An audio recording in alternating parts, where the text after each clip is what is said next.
Antes de ministrar, estava pensando em algumas frases, né? O Espírito Santo estava falando algumas frases no meu ouvido e eu vim aqui com o título de convocados para sermos cheios do Espírito Santo. Mas, agora há pouco ali o Espírito Santo falou: rapaz, fica melhor convocados para carregar a glória de Deus. Porque nós estamos num ambiente onde 90%, né, das pessoas que estão aqui nesse final de semana já entregaram suas vidas a Jesus, já fizeram uma decisão por Jesus, e portanto tem a presença do Espírito Santo em sua vida, né, se manifestando, te convencendo. Olha que coisa linda, ele te convenceu a talvez não viajar, né, a talvez não ir para um outro local, e convenceu você para estar aqui junto com essa galera buscando a Deus. Isso é convencimento do Espírito Santo na nossa vida, porque certamente algumas pessoas aqui talvez tivessem até outros lugares, né, bacana para estar, e, né, poder viajar, poder descansar e fazer algumas outras coisas. Mas sabemos que em ambiente de acampamento não há descanso, né? Engana-se em pensar que a gente descansa alguma coisa aqui nesse ambiente, porque é fila para todo lado, é dificuldade, né? É muita muvuca, toda hora tem um horário, e aí quando você pensa num descanso, é hora de jogar bola, de tomar um bolinho, né? De perder, de ganhar, de pular na piscina, de fazer tantas coisas. Quando a gente vai ver no fim do dia, a gente está só a bagaceira, né? E eu imagino como é que você está cansado já aqui nesse terceiro dia. E eu quero pedir a ajuda do Espírito Santo para manter os seus olhos abertos, né? Se você precisar de ajuda de uma pessoa cheia do Espírito Santo, ela está do seu lado e dirá para você assim: acorde, indivíduo. Você que vai me ajudar, amém? Se você perceber, você pode até gritar bem alto, irmãos: acorde, irmão! Entendeu? Para constranger mesmo, o camarada ficar atento, para a gente aproveitar esse tempo aqui na presença de Deus, amém? Eu quero ainda orar, amém? Porque eu estou pedindo ajuda para Deus fazem alguns dias, para desenvolver a ideia que o Espírito Santo está me dando a respeito dessa palavra. Eu preciso muito da ajuda dele. Eu sou tão incapaz de poder transmitir para você aquilo que o Espírito Santo quer falar. Então é importante que você peça agora: Espírito Santo, ajuda o Doni a transmitir a palavra e ajuda-me a compreender aquilo que o Senhor quer fazer, aquilo que o Senhor quer falar. Tá bom? Então, curva a sua cabeça, peça para Deus falar com você. Eu não sei como é que Deus fala contigo, não sei como é que Ele fala, de que jeito é necessário Deus se manifestar para atrair o teu coração, a tua atenção e falar com você. Minha expectativa é tão grande que talvez ela atrapalhe alguma coisa. Então Deus nos ajude agora a desenvolver os teus pensamentos a respeito de tudo aquilo que o Senhor quer falar conosco ainda nessa noite. Muito obrigado por esse tempo de adoração. Muito obrigado por esse tempo que nós pudemos adorar o Senhor, porque é tudo que nós queremos, te adorar. Muito obrigado, me ajuda agora, abençoe essa gente querida, esses jovens em potencial, para poder carregar a tua glória. Não só serem cheios do Espírito Santo, mas poder carregar também a glória do Senhor, o cabode de Deus, fazendo diferença, Senhor. Obrigado, porque o Senhor está ajuntando aqui esse monte de jovens que vai poder, Senhor amado, impactar suas cidades, as suas famílias, vão voltar para o seu trabalho diferente daquilo que eles vieram para cá nesses dias. E eu sei que o Senhor vai fazer grandes coisas, para o teu louvor, para a tua honra e para a tua glória, amém? Queridos, muitos aqui querem sentir a glória de Deus, eu sei disso. Mas mais do que sentir a glória de Deus, nós precisamos querer carregar a glória de Deus. Muitos homens na palavra do Senhor, e você que tem contato com isso, contato com esse universo de igreja, ouve tanta pregação, você já deve ter ouvido falar de muitos homens que carregaram a glória de Deus. Eu peguei aqui alguns que me chamam muita atenção, Por exemplo, Elias, ele carregava a glória de Deus. E houve um momento que eu acho tão especial, que o rei Acasias, ele adoece, e ele manda então alguns mensageiros consultar Baal-zebub, que era um deus de Ecrom, a respeito da sua enfermidade. E o Elias, cheio da glória de Deus, foi visitado por um mensageiro do céu e disse assim: ei, Elias, vai pelo caminho tal, da porta aqui, ó, vai por esse caminho aqui, que está vindo alguns mensageiros que vão consultar Baal-zebub a respeito da enfermidade do rei, e diga para o mensageiro se não há profeta em Israel para ser consultado, se ele precisa consultar realmente esse Baal-zebub. Mas não diga só isso para ele, não faça essa pergunta, diz que ele morrerá. Diga que realmente, da cama em que ele está hoje, ele não viverá, ele vai morrer. Aí Elias sai, vai, encurta o caminho, encontra o mensageiro, falou: não precisa ir não, velho, pode voltar e diz lá para o rei que ele vai morrer. E aí o cara vai, procura o rei pergunta para ele: como é que é esse cara? Ah, meu, cara estranho, peludo, cabeludo, sei lá, cheiro de deserto, cheiro de profeta. E o rei se tocou de quem ele estava falando, e ele falou assim: ó, vamos fazer alguma coisa aqui, eu preciso enviar mais mensageiros. Pega um capitão aí de 50 soldados e manda procurar Elias, e manda ele vir aqui, quero falar com ele. Não gostei da palavra não. Aí o capitão pega 50 soldados e vai, e Elias já estava em cima do monte, sabendo o que ia acontecer, porque ele era um homem cheio da glória de Deus. E eles estão lá esperando, e aí o cara chega e fala: Elias, desce aí, velho, o rei quer falar com você, pode descer aí. Como é que é? Quer falar comigo? Que morra você e os seus 50. E o fogo veio e tostou todos. Aí o rei percebeu que estava demorando a empreitada, falou: pega outro capitão, com mais 50, manda de novo. Se Elias é forgado, manda lá, vai ver o que aconteceu. Aí novamente chega lá e diz: Elias, desce aí, indivíduo, o rei quer falar contigo. Aí o Elias, cheio da glória de Deus: se eu sou homem de Deus, que o fogo consuma tudo vocês aí. Postou de novo. Aí o cara manda a terceira vez. Só que esse cara que foi pela terceira vez, ele tinha um pouco de juízo. Ele chega lá diante de Elias e ele fala: Elias, pera aí. Ele viu lá os caras tudo tostado, tudo queimadão. Ele chegou e falou: Elias, dá um tempo para mim, deixa eu falar uma coisa para você, cara. Eu sei que tu é homem de Deus, eu sei que você é um profeta, mas ó, por favor, Elias, tem misericórdia de mim e dos meus homens. Dá um jeito aí para a gente não ser tostado também. Vamos lá bater um papo com o rei, né? E aí veio o mensageiro de Deus e disse: Elias, vai agora, porque se quebrantou, então é assim que resolve o assunto. Então, olhando para essa história, dá para se perceber o quanto que um homem de Deus chamado Elias, ele era um homem que carregava a glória de Deus. Eu vejo também na palavra de Deus outro camarada que me chama muita atenção, que é o Eliseu.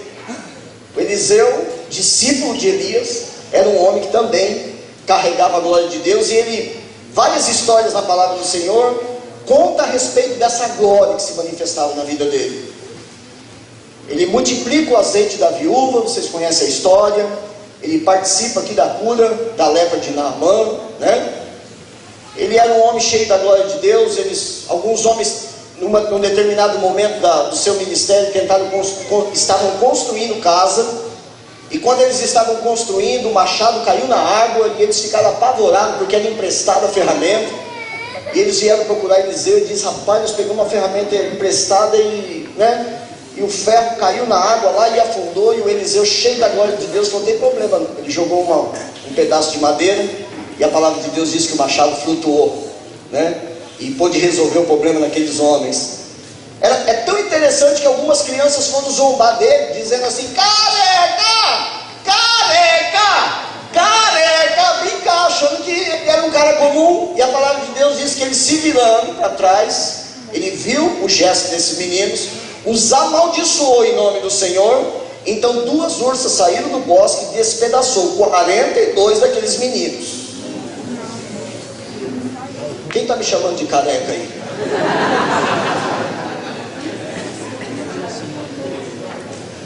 Quem é? Levanta a mão quem me chamou de careca. Levanta aí, né? Queridos, nem para brincar com um cara desse dá. Porque ele não brinca de serviço. E era um camarada que estava extremamente concentrado a respeito da glória de Deus. Outra pessoa que me chama muita atenção é Jesus. Jesus, como homem, ele era uma pessoa que carregava a glória de Deus. A palavra de Deus diz que numa empreitada, num certo momento da história, ele estava no meio da multidão e uma mulher tocou Jesus. E ela tinha um fluxo de sangue há 12 anos. E a palavra de Deus diz que ela foi curada. Virtude, poder de Deus, glória de Deus saiu dele. E aquela mulher foi então curada. Mas no mesmo momento, no mesmo segmento, ele vai na casa de uma menina que estava morta. E o pai pediu pelo amor de Deus para ele fazer alguma coisa por aquela menina. Ela tinha 12 anos. Então é interessante, né? 12 anos de idade, com 12 anos de enfermidade. O Espírito Santo falou para mim: Deus não tem problema com números, né? Tanto faz 12 anos, como 12 anos de enfermidade, ele tem a glória de Deus para resolver toda a situação, amém? Então na mesma trajetória ele cura essa menina. Ele ressuscita essa menina que estava morta. Uma outra pessoa que me chama a atenção é Paulo. Ele carregava a glória de Deus de uma maneira que a palavra diz em Atos 19:11, que até os seus pertences eram carregados da glória de Deus, e que pessoas enfermas e endemoniadas, elas eram curadas por causa dos objetos que Paulo entregava para as pessoas. Aí hoje, o Espírito Santo brincando comigo, eu fiquei pensando assim, ele falou assim: rapaz, pensa bem, o cara entrou na casa do endemoniado e falou assim: trouxe o lenço do Paulo. Imagina como é que o cara ficava, né? O desespero, porque a palavra de Deus diz que os objetos deles estavam carregados da glória de Deus. Pedro passava na rua e as pessoas eram curadas pela sombra do apóstolo. Pensa isso. Eu sei, querido, eu devo ser algum lunático, algum cara meio chapado, porque eu acredito nessas coisas. Eu acredito que isso é possível a mim e a você, porque esses camaradas aqui, eles tinham dificuldade como nós temos. Eles tinham que vir em acampamento também, receber a palavra de Deus. Eles tinham também que estar plugados com aquilo que Deus gostaria de fazer. Mas eu não quero ficar só baseado em nomes que a gente viu pela palavra de Deus, mas eu quero entrar um pouco na história e falar de Finney, que era um avivalista, e em seu tempo, uma vez ele conta a história que ele estava ministrando numa fábrica e uma mulher começou a olhá-lo de uma forma sensual e provocativa. E ele, sem fazer absolutamente nada, fixou os olhos naquela mulher e ela sentiu a glória de Deus que estava na vida daquele homem. Ela sentiu que ela estava fazendo algo inapropriado. E a história diz que aquela mulher cai aos pés dele, entrega a vida a Jesus e Deus faz uma grande obra na vida dela. Sem palavra alguma, sem dizer coisa alguma. Uma outra pessoa que me chama a atenção, em alguns vídeos que eu vi, é Catherine Kuhlman, uma irmã batista, se eu não me engano, que nos anos 60, 70, ela promovia reuniões com o batismo com o Espírito Santo, e é tão interessante que ela tocava pessoas, aqueles bancos de madeira, difícil de tocar gente, né? Porque aqui não, nós empurra a cadeira, nós vai lá no meio, né? O que tiver que fazer a gente faz. Mas imagina uma igreja batista tradicional, sem a convicção do Espírito Santo, e o vídeo mostra ela tocando pessoas e pessoas caindo, ministradas pelo poder do Espírito Santo, arrebatadas pelo poder do Espírito Santo. Reinhard Bonk é um homem que tem estado debaixo de uma glória, e esse homem tem ganho multidões de africanos. Ele tem varrido a África com a pregação do Evangelho. Eu assisti um vídeo desse homem ressuscitado dos mortos, não sei se vocês já tiveram a oportunidade de ver, que conta uma história de que ele estava pregando numa igreja, a muvuca era tão grande, cheia de gente, que chegou uma senhora que estava com o marido morto já fazia alguns dias, e ela procura os obreiros dele e diz assim: olha, eu preciso trazer o meu marido. Eu não quis sepultar o meu marido, Porque eu quis trazer... Isso não é glória. Não fica achando que eu estou cheio da glória nesse sentido de começar a dar curto, não. Que... Vamos lá. Aí, queridos, essa mulher, ela...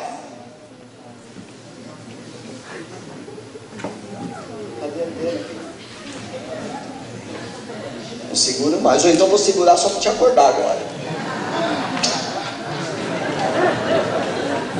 Então, amados, essa mulher procura os obreiros e diz assim: eu preciso trazer o meu marido que está no caixão, porque eu fiquei sabendo que estão trazendo um homem de Deus para a minha cidade, e eu acredito que esse homem tem glória de Deus suficiente para ressuscitar o meu marido. E os caras disseram: rapaz, vai ser difícil colocar a gente fazer isso, porque, ó, dá uma olhada aqui na concentração como é que está. E tinha muita gente, estava abarrotado de gente, e ela, cheia de convicção de fé, ela disse assim: então eu quero esperar ele terminar a pregação, vamos colocar o meu marido aqui no sótão, e a gente fica aqui esperando, e o vídeo mostra que deu fim. O vídeo mostra o cara se movendo, ele começa a respirar no caixão, Reinhard Bonk pregando aqui em cima, no piso acima, e aquele homem colocado ali no porão, e ele começa a respirar, ele começa a se mover, e ficou fadigado, e os irmãos ajudaram ele, levantaram o homem, e fica de pé, e depois até o vídeo começa a mostrar alguns médicos que atestaram a morte dele, médicos legistas que atestaram a morte dele, algumas pessoas que viram o acidente de carro e tudo mais, né? E esse homem, então, ele ressuscita por causa da glória de Deus que estava habitando naquele lugar, através da vida desse homem de Deus. Então, querido, eu vim aqui hoje transmitir para você que tudo aquilo que nós temos vivido em Deus, ainda que grande, não é nada, não é comparado a nada diante do que Deus pode fazer através da minha e da tua vida. Deus quer se manifestar muito além daquilo que nós já temos experimentado da presença de Deus. 1 Pedro, capítulo 2, versículo 9, diz que nós somos um reino de sacerdote. Nós estamos convocados aqui como um reino de sacerdotes. Vós sois geração eleita, sacerdócio real, nação santa, povo adquirido, para quê? Para anunciar virtude. Não é pouca coisa. Para anunciar virtude daquele que nos chamou das trevas para a sua maravilhosa luz. Eu não acredito que Deus nos chamou das trevas, nos tirou de onde tirou, trabalhou tanto que tem trabalhado, para a gente viver só o que tem vivido. Quando eu falo algumas frases assim, não entenda, querido, que eu estou menosprezando aquilo que a gente já tem vivido, ok? Que é benção demais, é bom demais o que a gente já tem vivido diante de Deus. Mas eu sou um camarada insaciável. Eu entendo que há muito mais por receber de Deus, há muito mais por encontrar da parte de Deus. Então, querido, no capítulo 40 de Êxodo, no versículo 33, Deus dá a Moisés algumas instruções a respeito do tabernáculo. Ó, Moisés, faz assim, põe a pia aqui, enxuga ali, faz assim, unge isso, faz aquilo outro. Ele dá instruções. E a palavra de Deus diz que quando terminado o trabalho de Moisés, a glória de Deus veio sobre o tabernáculo. Depois de tudo pronto, a glória de Deus veio sobre o tabernáculo. Então a glória do Senhor virá sobre nós quando nós estivermos prontos.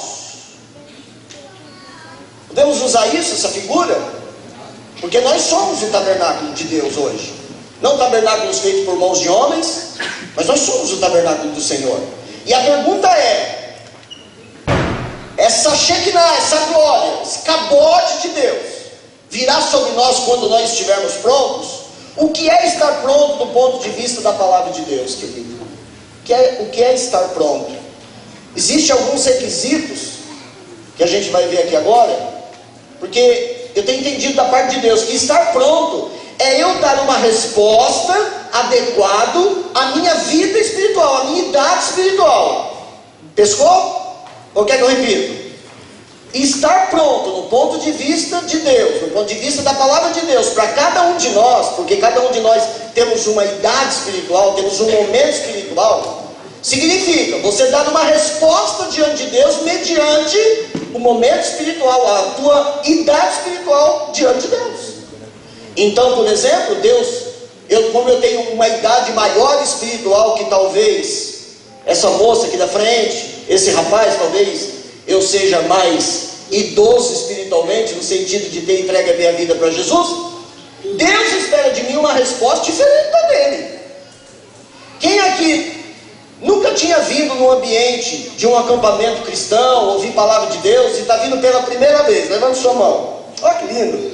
Aí, você acha que Deus está exigindo desses irmãos a mesma coisa que Ele está exigindo de outros que já estão aqui há tantos outros carnavais? Não está. Então, querido, o que Deus espera de você para te qualificar para ser revestido da glória de Deus é que você dê uma resposta adequada para o seu tempo de vida espiritual. Eu vi na palavra de Deus que existem alguns defeitos e algumas deformidades que nos impedem de viver a totalidade da glória de Deus. Algumas coisas que me desqualificam. Porque o sacerdote, para ministrar no altar, ele tinha que ser sadio, ele tinha que ser sem defeito. E isso fala do propósito de Deus no sentido do sacerdote ser exemplo dos fiéis. Como nós temos vivido hoje um evangelho em que as pessoas não se preocupam, né?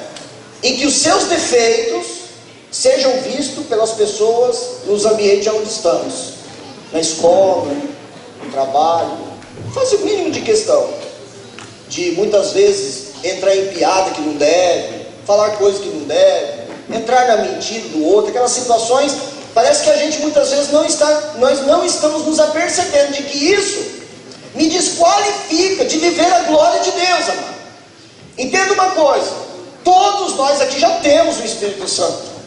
Você não precisa qualificar nada para ter o Espírito Santo. Jesus já deu o Espírito Santo, é o penhor de Deus para mim e para a tua vida, é o investimento de Deus para mim e para você. O primeiro investimento de Deus foi Jesus, morrendo na cruz do Calvário e me credenciando a ser um cristão salvo em Cristo Jesus. O segundo investimento de Deus, e é o investimento que está agindo agora na nossa vida, é o Espírito Santo de Deus.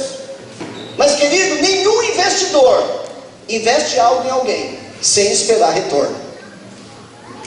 Tem algum maluco aí que poderia, não, eu vou investir numa casa, mas eu sei que daqui 2 anos essa casa vai valer metade do preço, mas eu vou comprar. Você faria isso? Não.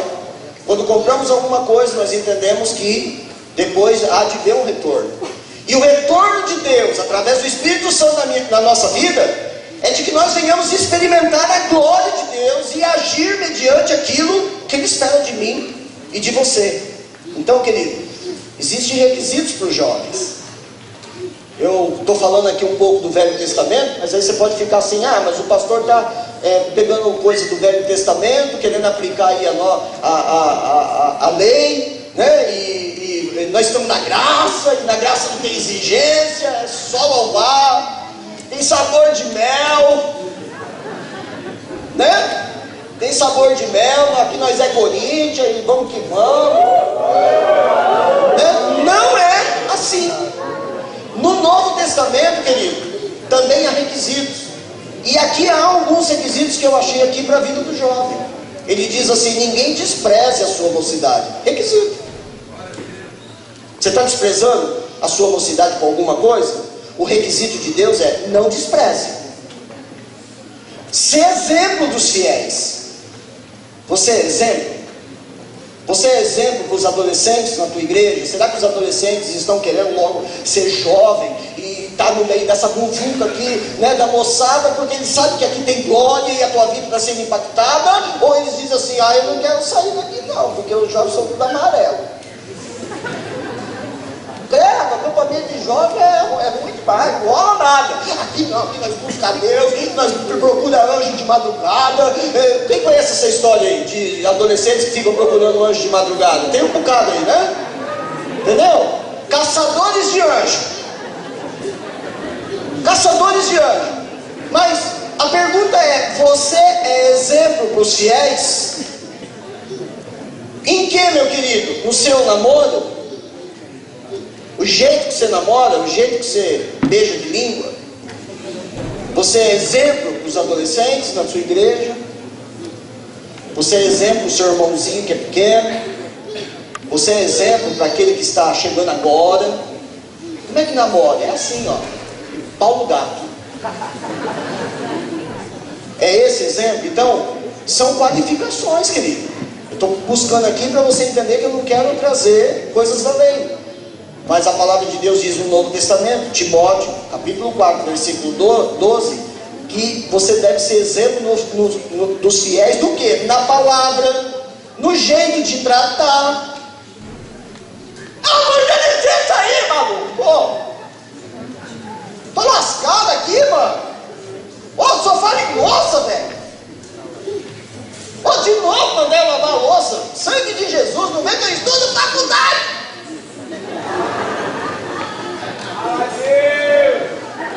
Tem que lavar meu tênis de novo, mãe. Já faz 5 meses que eu lavei. Você está enchendo a minha paciência. Pai, qual é que é?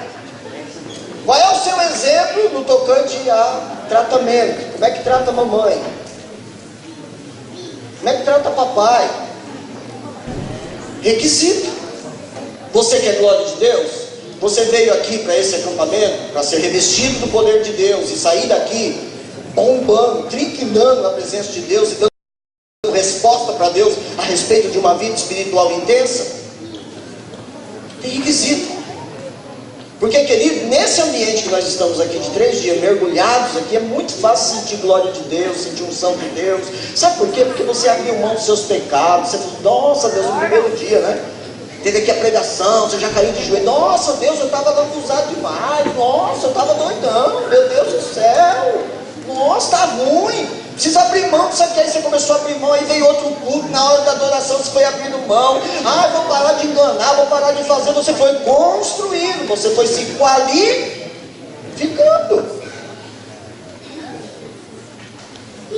No amor, no espírito, na fé, na pureza. Está dando exemplo? Na pureza. O sacerdote, querido, sadio, era mais eficaz para a obra. Sabe por que Deus está falando com a gente sobre essa questão de sermos qualificados? Porque Ele quer a eficácia de Deus na obra que nós fazemos.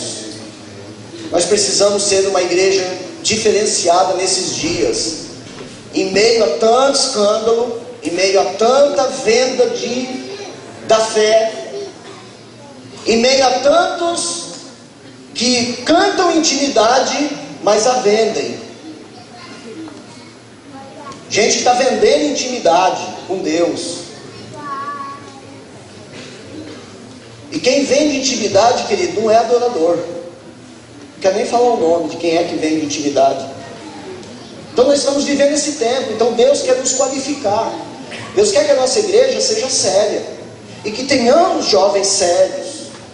E que tenhamos uma mentalidade de se viver na exigência daquilo que Deus quer para cada um de nós. Então, querido, o sacerdote sadio, ele era mais eficaz para a obra. A exigência de Deus de um corpo perfeito no sacerdócio levítico era a figura da perfeição moral de Jesus.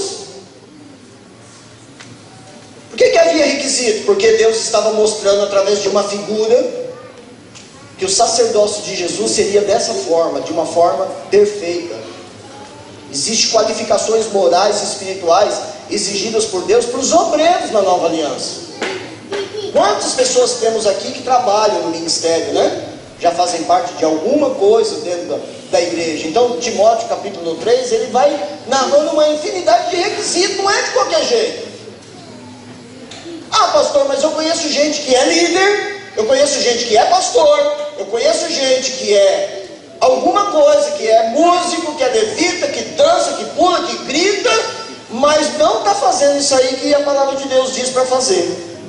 Querido, então, simplesmente ele está agindo com o Espírito Santo, mas ele não está carregando glória de Deus. Posso te garantir isso? Não há glória de Deus levando essa pessoa, porque há requisitos. Então aqui em Timóteo está falando, a palavra fiel. Se alguém deseja episcopado, excelente obra almeja. Convém, pois, que o bispo seja o quê? Irrepreensível, marido de uma mulher, vigilante, sóbrio, honesto, hospitaleiro, apto de ensinar, não dado a vinho, não espancador. Nossa, quanto requisito! Mas eu conheço um monte que não faz isso e está no ministério, ué. Mas a pergunta é: você consegue visualizar a glória de Deus na vida dessa pessoa? E é isso que Deus está formando em nós através dessa palavra nessa noite, meu querido. Olha só. Tiago 1, versículo 7 e 8 diz assim: não pense tal homem que receberá do Senhor coisa alguma. Não receberá do Senhor coisa alguma. O homem de coração dobre, inconstante em todos os seus pensamentos. Inconstante. Vem e recebe aqui, mas quando chega na semana volta à prática das mesmas coisas. Você se desqualifica, querido. Você se desqualifica para a glória de Deus. Ah, pastor, mas é que a paixão é mais alta do que a glória que eu ganhei em 4 dias. Ah, mas é que o meu fogo da carne incendeia-me. Querido, bora buscar Deus. Amém. Bora clamar ao Senhor, bora dobrar o nosso joelho, bora nos revestir daquilo que Deus manda que a gente faça, buscar o Senhor em todo o tempo. Existem 13 tipos de defeito que eu olhei aqui em Levítico 21, gostaria que você abrisse. Nós vamos ver agora. 13 defeitos que impedem o sacerdote de viver a glória de Deus. Abre aí.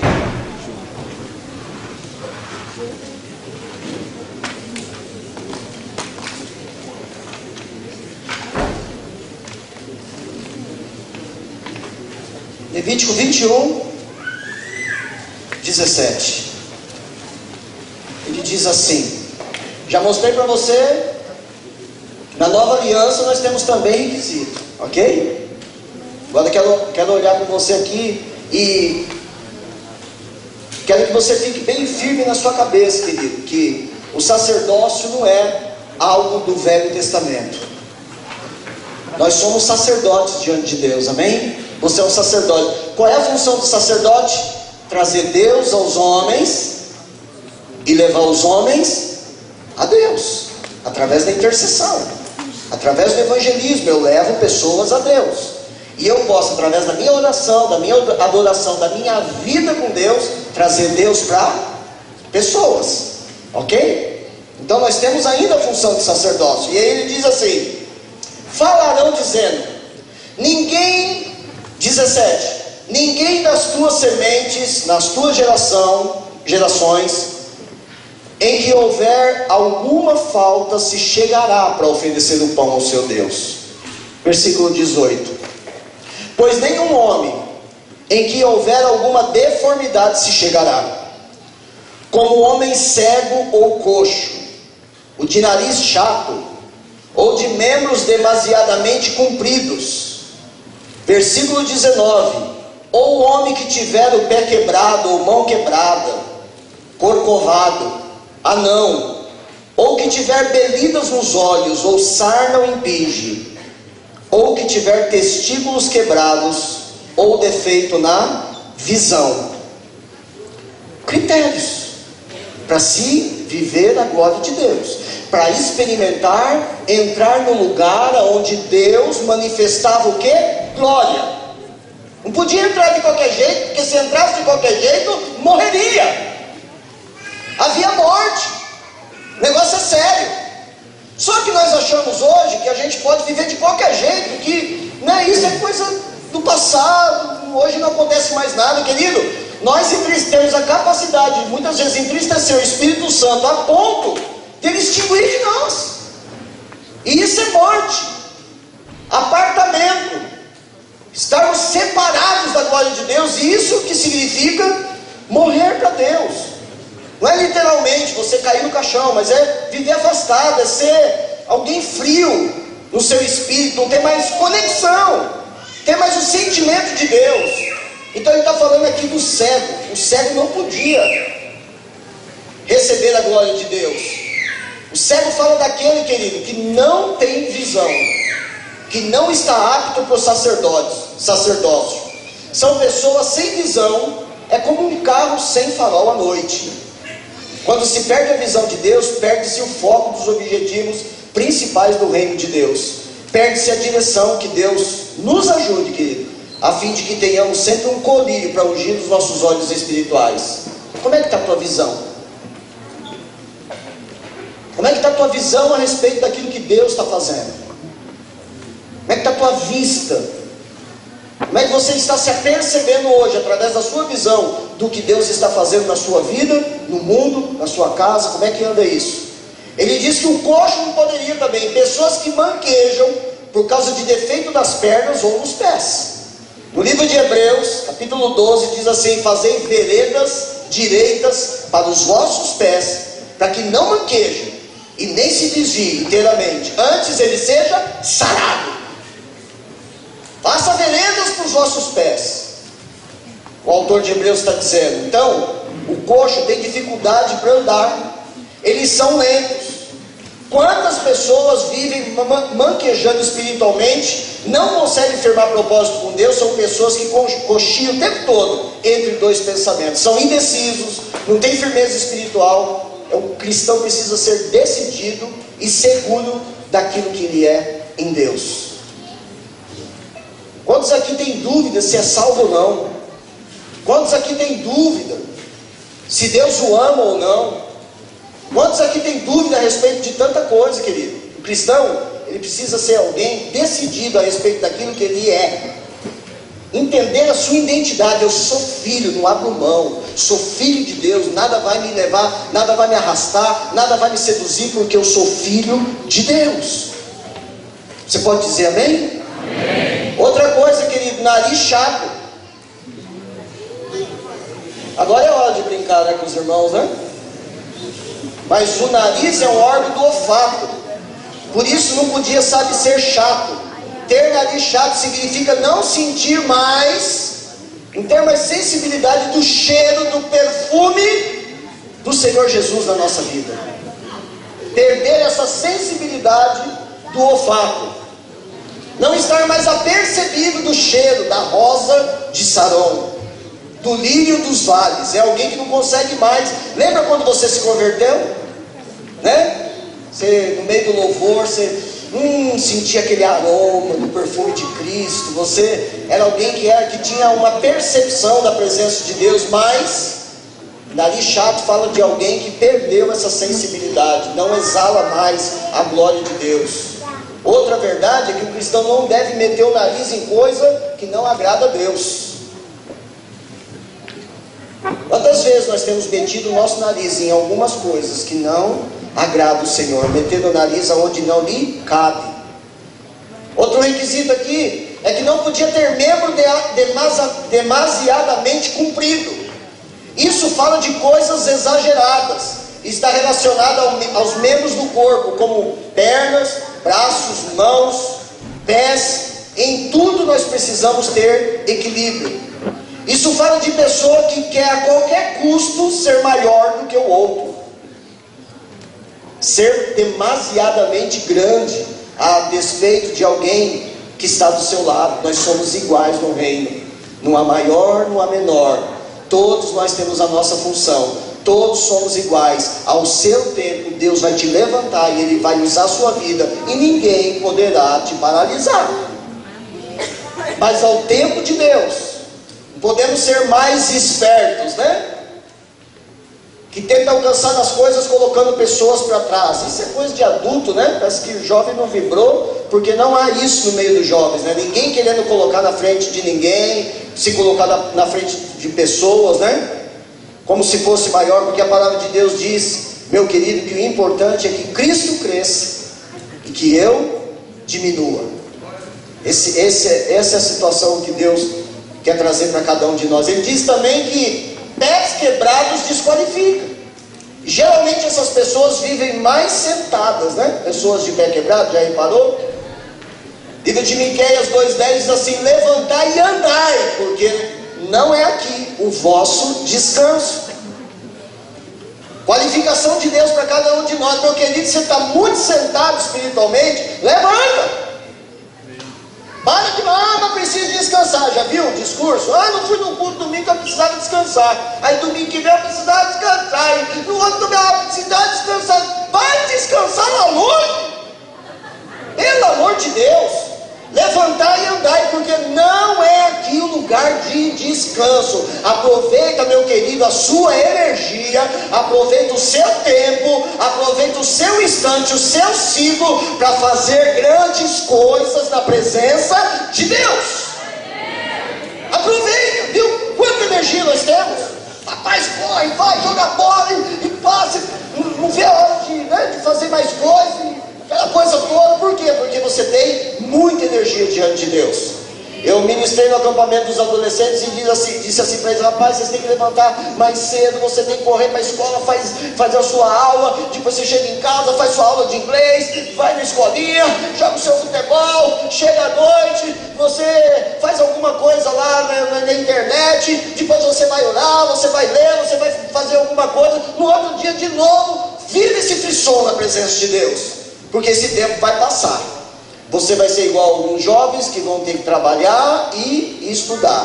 E aí esse tempo vai se acabar, né? Sim ou não, jovens? Sim. Acabou? Acabou, você tem... A aflição, eu preciso orar, para trabalho. Eu preciso ler a Bíblia, hoje não, Deus, que eu estou só o pó da rabiola. Né? Porque a vida se tornou dura. Só que antes você tinha um tempo e não usava bem esse tempo da presença de Deus. Agora eu quero te dizer uma outra coisa também, meu querido. Daqui a pouco você vai se casar. Aleluia!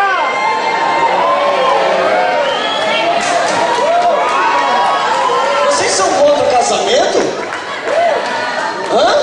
Porque o capão tá gritando amém ali pra caramba, ó. Porque os jovens solteiros um dia vão se casar.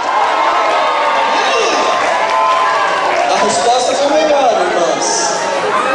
Tem jovem querendo casar nesse lado também. Sabe, queridos, a palavra de Deus diz que aos casados, o que fica reservado para nós é cuidar das coisas da família. Aí vem o bacurizinho, começa a fazer cocô, aí a esposa grita pro marido: vai trocar ele, porque eu tô aqui, o feijão tá queimando, e você vai, que tem que fazer, tem que, né? Na minha época não tinha fralda descartável, querido, eu tinha que ir pro tanque lavar aquelas fraldas cheias de cocô.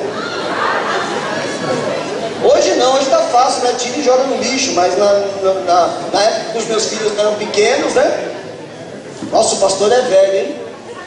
Né? Não, é que eu tive filho muito jovem, né? Eu não sou velho não.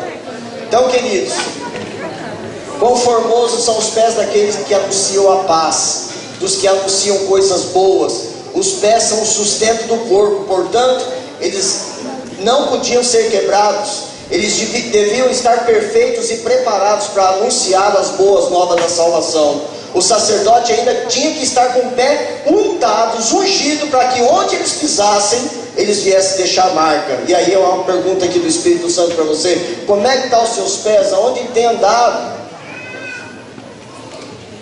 Onde é que você tem pisado nos últimos tempos? É esse lugar que te desqualifica muitas vezes de sentir a glória de Deus. Eu não sei qual é o lugar, mas é esse lugar que você está sendo ministrado agora como impróprio. É esse lugar que te desqualifica. Será que aonde pisamos nós deixamos as marcas de Cristo?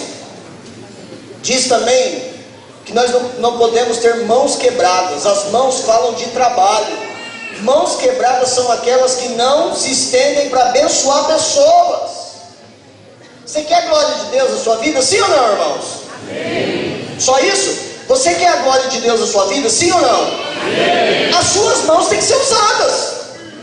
Elas têm que estar aptas. Elas não podem estar quebradas, porque nós precisamos usá-las para abençoar pessoas. Porque com uma mão eu toco a Deus e com a outra eu toco pessoas. É assim. Duas mãos. Uma eu estou tocando a Deus e a outra eu estou tocando pessoas. Estou abençoando pessoas.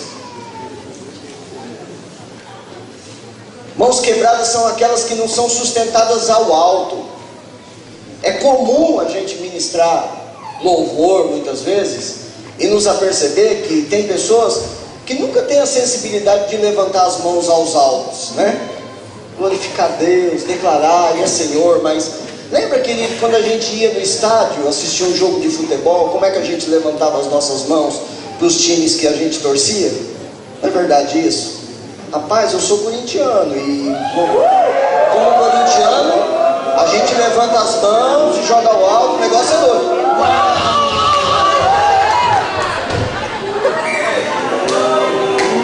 Aí eu venho adorar a Deus, sabe como é que é? Não cola, querido. Não é igual, não cola. Não pode ser. As nossas mãos, elas precisam ser sensíveis, nós precisamos levantar, isso é falta de gratidão. Mãos que estão sempre abaixadas simbolizam diante de Deus a nossa ingratidão, a nossa falta de entusiasmo, a nossa falta de reverência, a nossa falta de motivação, sabia? Ah, pastor, mas então tem que ficar, levanta a tua mão. Não, querido, não é isso que eu estou dizendo, mas poxa, nunca. Ou de vez em quando, você adora a Deus levantando as suas mãos ao alto, dizendo: Deus, Tu és Deus, Tu és Senhor, te adoro, caramba. Como é que é isso, amado?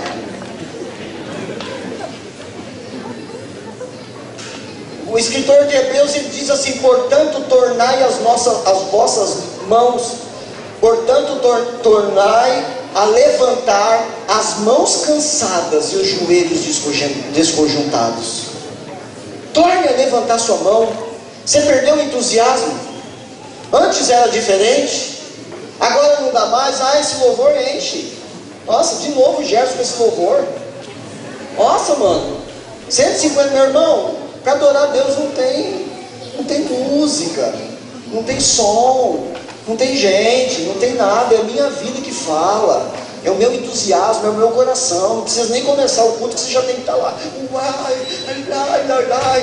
Está derramando tudo aqui.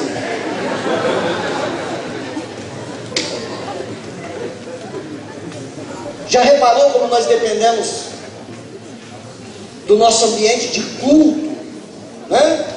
Nós dependemos do nosso ambiente de reunião para poder sondar e falar assim: como é que vai ser? Ah, eu acho que hoje vai ser assim. Ixi, o cara não está... Nossa, né? Como é que isso influencia a nossa vida, querido? Diante de Deus. Eu sonho um dia chegar na igreja, eu sonho isso, vou ver.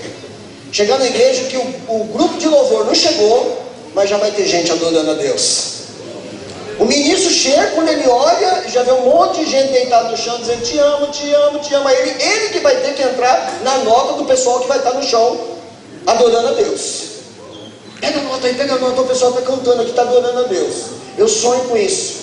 Uma igreja que não depende de outros para poder adorar o Senhor, amém? Amém. Querido, as mãos na Bíblia representam o nosso trabalho, o nosso serviço diante de Deus. E para ter mãos perfeitas e aptas para o trabalho, o valor da nossa mão é fundamental.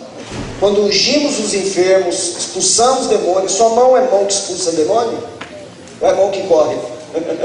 Ixi, manifestou uma ali, sai demônio, o cara é grande demais. Saiu, não tem ministério de libertação. Jesus Cristo, sangue de Jesus, liga para o pastor. Aí você tem que, olha, fala assim para ele: em nome de Jesus, em nome de Jesus, eu te ordeno agora, sai, ah, pastor, aleluia, saiu, né? Como é que é, querido? Como é que é a tua vida com Deus? Ela é pronta para fazer aquilo que Deus te comissionou a fazer através das suas mãos? Que o Senhor nos ajude, querido, no sentido de que tenhamos mãos de verdadeiros sacerdotes diante de Deus, para que aonde elas tocarem, Deus possa abençoar e manifestar a sua glória, amém? Aprenda a tocar nas coisas como se você realmente estivesse manifestando a glória de Deus. Senhor, eu toco nisso, Senhor, eu toco na minha cama, eu toco na minha mãe, eu toco no meu pai, eu abençoo, eu tenho mãos ungidas diante da tua presença. E uma outra coisa que estava acontecendo aqui, que não podia ser corcovado. Por quê, querido? Corcunda é aquele que só olha para baixo e anda assim, sim ou não? Se ele virar, ele capota. Então ele tem que estar sempre olhando para o chão. devido ao seu problema físico. Então, no âmbito espiritual, o sacerdote tem que ter a visão do alto, tem que olhar para o céu. Como diz o Davi, eleva os meus olhos para onde? Eleva os meus olhos para o monte. De onde me virá o socorro? Pois o meu socorro vem do Senhor, que fez os céus, que fez a terra. Tem que ter uma visão para o alto. Salmo 121, Salmo 141, 8 diz assim: os meus olhos estão postos em ti. Minha visão não é terrena, não é para baixo. A minha visão é olhar para Deus, é olhar com esperança, olhar com uma expectativa de que Deus pode fazer todas as coisas. Então, querido, não dá para ser corcunda. Uma outra coisa que ele diz aí, que não dá para ser anão, não pode ser anão. Ufa, passei perto. O anão, querido, ele estava desqualificado no sacerdócio. Isso fala de pessoa que tem o seu crescimento natural atrofiado. Já viu, conhece alguém que já está há 10 anos, há 5 anos, há 4 anos, há 3 anos na igreja, querido, e o crescimento dele parou? É a mesma praça, o mesmo banco, a mesma história, tudo é igual, sabe assim, não muda nada. Então, querido, essa pessoa, ela está agindo como se fosse um anão, não cresce mais, atrofiou, parou, chegou ali, não vai mais além. Então, essa pessoa, ela está desqualificada para receber a glória de Deus. Outra coisa que fala aqui é de belidas nos olhos. É uma mancha esbranquiçada, querido, na córnea, que impede a visão, chamada de catarata, né? A pupila cria uma névoa, deixando o cristalino dos olhos com uma coloração leitosa, dificultando a visão. Então, quem tem belida nos olhos tem a visão deficiente, tem a visão limitada, né? Então, o sacerdote com esse defeito não estava apto para oferecer o pão no altar de Deus. E a pessoa de Deus não pode ver como vê um camarada chamado Geazi na Bíblia, né? A visão dele era tapada. Ele vivia do lado de um profeta, homem de Deus, que carregava a glória de Deus, e ele via as coisas e dizia: ai, meu Deus do céu, está muito exército, xerique. Aí o cara fala: o que você está vendo, velho? Você não está vendo?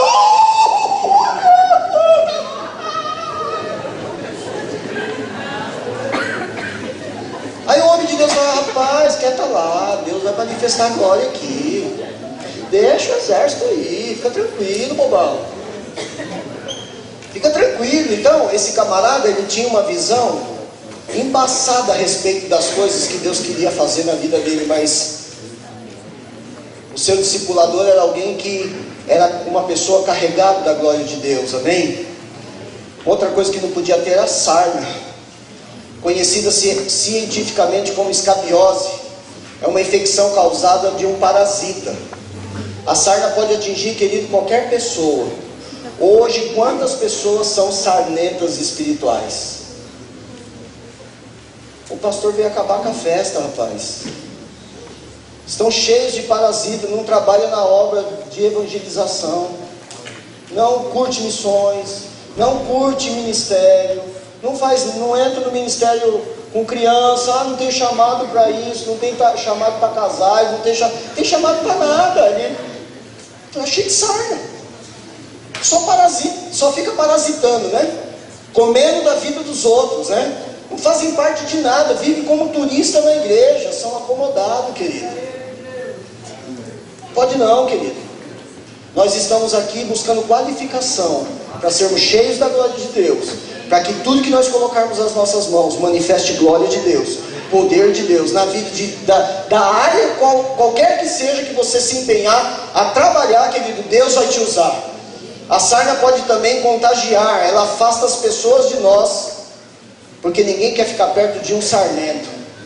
Eu não quero não, irmão. Se eu ver que tem uma pessoa que é sarnento, não cresce, não vai, não anda, e não quer viver a glória de Deus, não quer. Agora, quando você percebe que tem alguém do teu lado, cheio do poder de Deus, vivendo vida de Deus, cheio da unção, né? Alguém entusiasta a respeito do reino, que fala entusiasmadamente das coisas do Senhor, você quer contato com ele: vamos comer uma pizza aí, vamos comer junto. Você quer estar perto porque é alguém que pode oferecer alguma coisa espiritual para a sua vida. Não podia ter ipige. Ipige é causado por um grupo de fungos que pode infectar unhas e pele. É uma doença contagiosa que quem tinha ipige estava fora do ambiente de ser um sacerdote. No âmbito espiritual, a ipige está relacionada com a fofoca, querido, com a intriga, com crítica. Cristãos não podem andar dessa forma. Temos que contagiar outros, sabe de que forma? Edificando pela palavra de Deus, pela glória de Deus. Você é uma pessoa que está cheia de crítica, uma pessoa que está cheia de fofoca, está cheia de intriga, tem confusão com todo mundo dentro da igreja, já brigou até com o porteiro, já brigou até com a pessoa que cuida do banheiro da sua igreja. Meu querido, você está desqualificado para viver a glória de Deus. Testículos quebrados fala de homem com deficiência de reproduzir e gerar filhos. Alguém que tem testículos quebrados é uma pessoa que não produz. O discípulo de Jesus precisa injetar vida de Deus em outras pessoas por meio do Evangelho. Precisa ter filhos espirituais. Deixa eu te perguntar, quem é o seu discípulo? Quem você ganhou para Jesus e você está discipulando, andando com Ele? Quem é essa pessoa? Se você não produz, você está desqualificado para receber a glória de Deus, porque a glória de Deus vem na nossa vida para nos qualificar, para a gente poder ganhar outro, manifestar o amor de Deus na vida do outro, se aproximar, fazer andar, dar condução, dar direção, dar norte, dar senso de vida para as pessoas. Ah, pastor, mas não sou chamado para isso, querido. Você está desfocado no reino. Você foi chamado para gerar filhos para a glória de Deus. Se tem uma coisa que Deus não tem ainda, é o coração de todos os homens. Ainda Deus não tem o coração de todos os homens. E Deus está investindo glória, Ele está investindo o Espírito Santo na nossa vida, para que a gente possa ganhar muitas almas para Jesus. No próximo acampamento há um desafio. Você que vai ser curado aqui na sua vida vital, né? Você deve gerar. No seu próximo acampamento você deve trazer alguém. Você deve estar andando com alguém. Nós precisamos multiplicar esse lugar aqui, ficar uma ruca doida aqui. Por quê? Porque você está gerando para Deus. Se acomoda, querido, se incomode se você é uma pessoa que já tem 4, 5, 6 anos de cristão, que nunca ganhou ninguém para Jesus. Para com esse discurso de, mas eu não dou conta nem da minha vida. Crente Gabriela, né? Nasci assim, cresci assim, vou morrer assim. Para com isso, querido. Bora dar frutos para a glória de Deus. Ganhar pessoas para Jesus. Homens com esse defeito estavam desqualificados também para o serviço. E por último, um defeito aqui na visão. A visão é um dos 5 sentidos humanos mais importantes. E esse defeito pode ser causado por acidente ou até mesmo pelo nascimento. São vários defeitos de visão que a gente conhece. Miopia, né? Tem dificuldade de ver de longe. A hipermetropia dificulta ver de perto.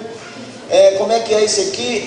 Presbitia, né? Que é a vista cansada, dificulta ao ver de longe e de perto, e muitas vezes devido também à idade. Astigmatismo, né, dificulta ver ao longe e de perto, e para ser um sacerdote era necessário ter uma visão perfeita. Ele precisava ver bem, com eficiência, aquilo que ele fazia. Assim, queridos, quem foi chamado por Deus para ser discípulo precisa ver bem, não pode ter uma visão curta, uma visão de vagalume, crente vagalume, sabe? Precisa ver ao longe, precisa ter olhos de águia. Quantas pessoas estão doentes na sua visão espiritual e não vê a necessidade de ser útil para o reino, não enxergam as almas indo para o inferno. Enxerga, querido. Pelo contrário, critica. Vai para o inferno mesmo. Foi pular carnaval? Vai, bonito. Eu não, eu fui para o acampamento, fui cheio do Espírito Santo. Agora, minha irmã, que não é crente, vai para o inferno. Ela foi lá pulando. Meu irmão, misericórdia. Deus quer usar a sua vida para ganhar as pessoas, trazê-las para o reino, tirar da mão do diabo. Deus quer nos usar, Ele quer nos dar uma visão longa a respeito das coisas. Você tem que dizer assim: você foi para o carnaval, mas tu vai ser crente, cheio de Espírito Santo, mais chato de todos os crentes que eu conheço. radical pra caramba, vai dançar pra Deus. Isso é louco, não gostei de ouvir falando, vai ser líder na minha igreja, você vai ver. É uma visão longa. Teu pai está na cachaça, tua mãe está afastada, teu irmão está não sei o quê. Meu querido, tenha uma visão clara a respeito daquilo que Deus quer fazer na vida daquelas pessoas que você ama, amém? Tenha uma visão clara. São pessoas tipo Esaú, né, que enxerga só um prato de lentilha, não consegue ver a bênção, o favor da bênção. A necessidade dele naquela hora é fome, então a lentilha é o que importa e eu não estou nem aí para a bênção, né? É a visão lá de Ófine e Finéias, né, que banalizava as coisas consagradas, fazendo o que era indevido com as coisas consagradas no templo. Pergunta, como você está agindo com as coisas que são consagradas? Porque isso nos desabilita diante de Deus para carregarmos a glória de Deus, amém? Glória a Deus. Tem uma... Tá, pastor, você trouxe tudo isso e agora? Me senti aqui desqualificado, né? Vamos lá, Jarcinho, me ajudar aqui, meu querido, agora? Eu fui até aqui e agora o Jarcinho faz o resto. Aleluia. Se sentiu desqualificado em alguma dessas coisas, não é o fim da linha, amém? Quantas coisas a gente olha muitas vezes e a gente... Puxa, eu quero ser melhor, eu quero avançar, mas tem essa área que o pastor falou que eu estou caindo nela. É a minha visão, é o meu jeito de olhar para o chão, de ficar olhando para os problemas, de ficar olhando muitas vezes para a minha ferida, para os meus traumas. Eu não avanço porque as coisas não andam bem. Ele falou aí, poxa vida, de não ter uma visão, eu estou sem visão, eu perdi a visão. Eu estou aqui esses dias, mas eu sei que voltando amanhã para minha casa, de novo, talvez eu me sinta novamente sem visão. Então, querido, o Espírito Santo, ele tem colocado no meu espírito que a possibilidade, a chance que nós temos de atrair a glória de Deus é fazendo fumaça diante do Senhor. Como é que é isso aí? Fazer fumaça diante de Deus. Sabe, no tabernáculo existia 3 lugares onde as coisas eram colocadas de maneira distintas. No átrio havia ali um altar de sacrifício e havia ali um lavatório, onde o sacerdote tinha que lavar suas mãos para poder entrar no próximo passo, que era o lugar santo. No lugar santo tinha a mesa do pão da presença, significando a palavra de Deus. Tinha um candelabro de ouro, né, que era o símbolo do Espírito Santo, que aquele candelabro não poderia estar apagado, e o altar do incenso logo à frente, já próximo da entrada do lugar santíssimo. No lugar santíssimo, querido, que é o Santo dos Santos, havia ali então a Arca da Aliança. Você conhece a figura, né, dos 2 anjos tocando asas a outra asa, né? E no meio deles havia ali o propiciatório, que era onde Deus falava com o sacerdote. Levítico 16:12. Se você quiser anotar esse texto agora, é muito importante, porque é isso que vai te levar a ter uma vida aonde você vai ter qualificação diante de Deus para viver a glória de Deus. Diz assim: tomará também um incensário cheios de brasa do altar, e diante do Senhor, com seus punhos cheios de incenso aromático moído, levará para dentro do véu, e porá o incenso sobre o fogo perante o Senhor, e a nuvem do incenso cobrirá o propiciatório que está sobre o testemunho, para que não morra. Deixa eu te explicar.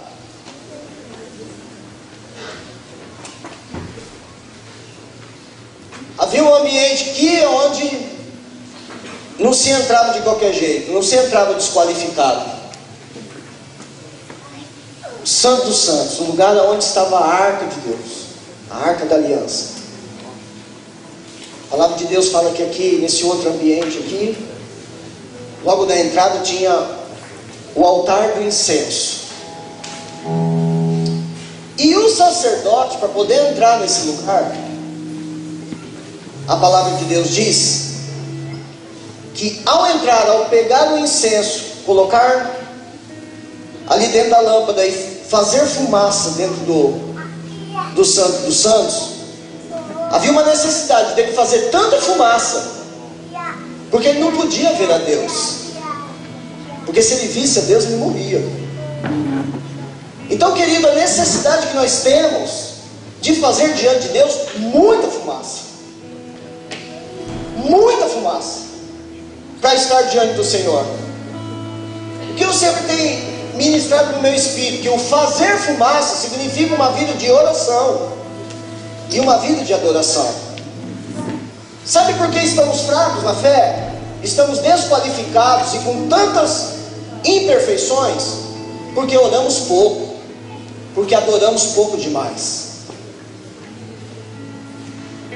Se tudo que você tem passado, você colocasse na presença de Deus, você buscasse o Senhor com todo o seu coração, você estaria muito além daquilo que você vive hoje, muito além.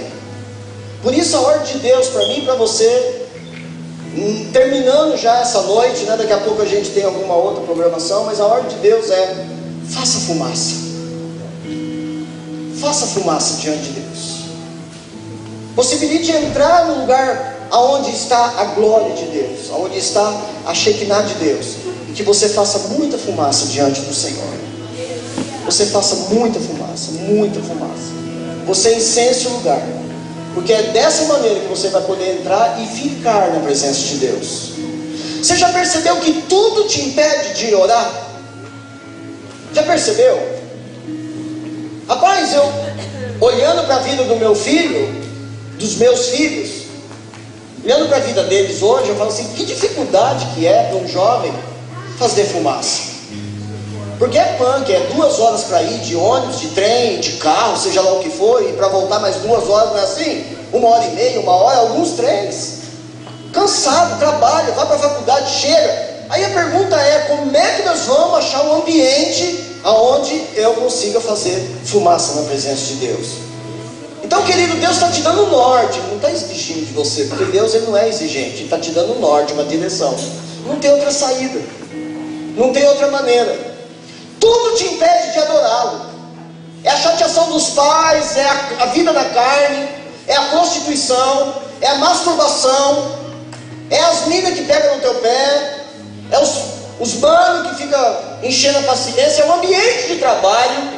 Tudo isso vai se acumulando na sua vida, em que você passa uma semana toda e que você tem que chegar na igreja ao domingo, não é? E olhar para trás e falar: meu, passei uma semana que eu não consegui dizer um aleluia para Deus. Aí eu te pergunto, amado,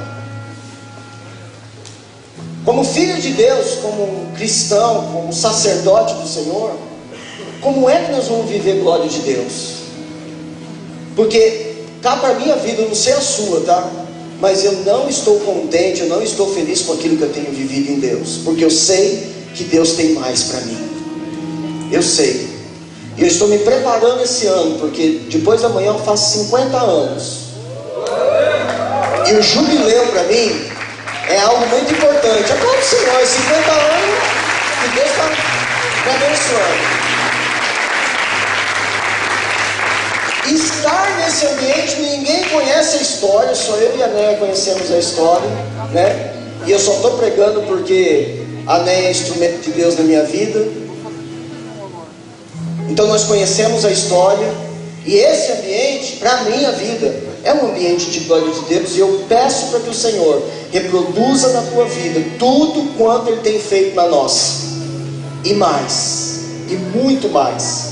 Então, querido, nesse momento nós vamos fazer fumaça na presença de Deus, porque nós fizemos um tanto aqui, né, de fumaça já. Você já orou, você já ministrou, você ficou 2 dias aí, você já fez muita fumaça na presença de Deus, mas agora você vai fazer com inteligência, você vai fazer com entendimento, você vai se colocar na presença de Deus. Você vai poder abraçar um irmão que você percebe que está fraco, não está conseguindo fazer muita fumaça, a fumacinha dele está bem devagarzinho. é mal. Como sacerdote nós podemos nos ajuntar e nós podemos fazer fumaça e ele se envolver naquela glória, sentir o poder de Deus, sair daqui firmado na presença do Senhor. Pastor, está falando isso porque você não conhece o ambiente frio da minha igreja. Querido, não dependa de nada. Por isso que Jesus diz assim: quando me buscardes, entra no teu quarto e me busque em secreto, porque o Deus que te vê em secreto vai fazer o quê? Vai te recompensar. O que você quer de recompensa? Você quer um carro novo? Você quer terminar sua faculdade? O que você quer? Eu quero glória de Deus, velho. Eu quero glória, eu quero ver o circo pegar fogo. Eu quero ver a casa de ponta cabeça. Eu quero ver Deus manifestando coisas maravilhosas da minha vida, que vai proporcionar para mim tirar os olhos e o foco de tudo aquilo que não é Deus, querido. E que muitas vezes a gente está preso, nós estamos nos prendendo e nunca vai te levar para lugar algum. Nós temos aqui gente que faz faculdade. Levanta as suas mãos. Levante as suas mãos bem alto. Quero te dar uma palavra. Você já perguntou para si mesmo por que você a faz?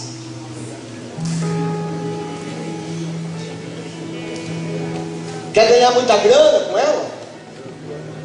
Ou não quer ganhar nada com ela, mas manifestar a glória de Deus? Quantos psicólogos eu tenho aqui estudando? Que lindo. Aleluia, que gostoso. Quantos médicos, né? Quantos professores, amado. Meu Deus do céu, quanta gente temos aqui estudando e outros que estão se aprontando para isso. Mas a pergunta é a seguinte: o que você está fazendo vai credenciar você a manifestar a glória de Deus? Ou você, eu preciso fazer uma faculdade que ganha dinheiro, velho.